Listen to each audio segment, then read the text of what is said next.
I was playing around with fabric in Blender and thought maybe I should do a quick video where we just quickly discuss cloth physics and applying a material that looks kind of towel-like.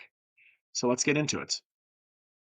All right, so I've got my cube that I start out with. I'm going to scale things down a little bit on X and Y.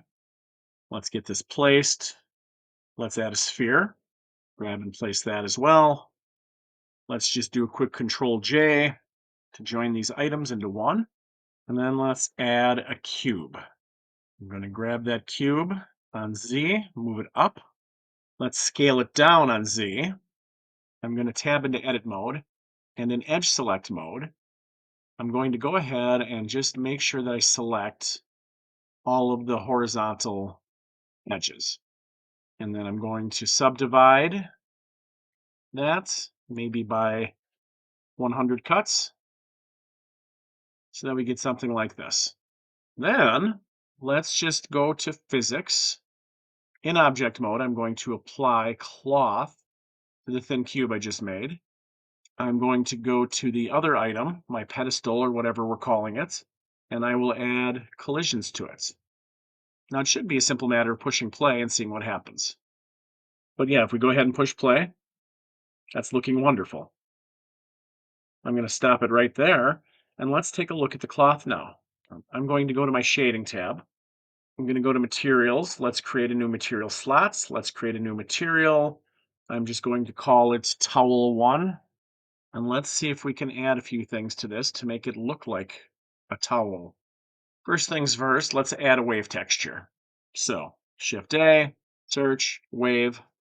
We will apply that color right to the base color, the principled BSDF, and there we go. Let's give it a higher scale, and we can see that we've got these threads, if you will, going through the fabric.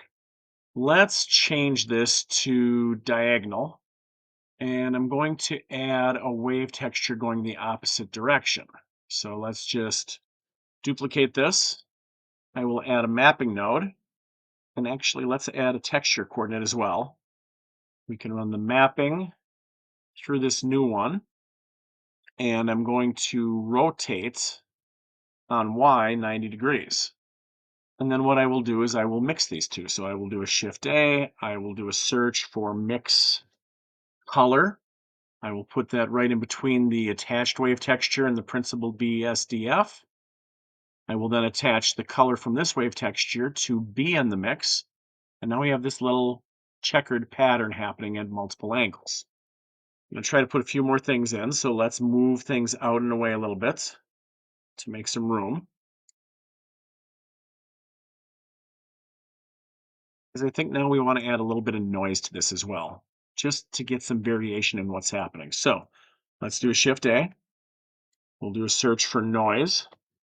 And rather than putting it into the mix of what exists, I think I'm going to create another mix shader. So let's go ahead and Shift D and duplicate this and put it here. I will take the existing mix shader, slide it over a bit, and I will feed it through the new mix shader. And I will attach this noise to B. If I want to be able to have a little bit of control over that, I think what I can do also is search, and let's do a color ramp. Put that in between. Because with the color ramp, I can play around with those values to get slightly different effects. So that's starting to look like something. So let's see if we can't take this a level higher. Let's add a little bit of color actually. So what I'm going to do is put in yet another mix shader. And this one for B, I'm going to just change the input color, whatever we want to do. Maybe we do red this time. So there, now we've got a red towel. Red towel. All right. Well, let's try to give this a little bit of depth now. So I think the next thing I'm going to do is put in some more noise, and we will put in a bump map. So let's do a search for bump. We can connect the noise to the height in bump, and let's add the bump to normal on our BSDF shader. Definitely getting some variation there, so that's looking cool. Now I want to get some height mapping as well. So I'm going to go ahead and try another mix shader. This time I'm not going to worry about the color. I'm going to grab the existing noise texture and the initial wave texture, and we'll go ahead and try connecting those to the mix shader, and then the mix shader to the displacements on the material outputs. And now there's definitely some textured behavior happening. Now I think it's a matter of playing with some of these numbers and seeing what we get. So I'm going to take this noise texture up quite a bit, like maybe 1,000. And now we can see this starts actually having kind of a fuzzy look.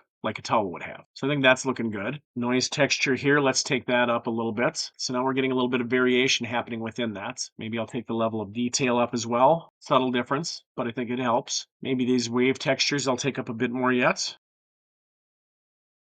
So right now at this point, it's very much just about playing with the nodes and trying to get that overall effect you want. Seems to have a little bit more of a sheen than I would care for. So maybe I play around with the roughness, some of those values.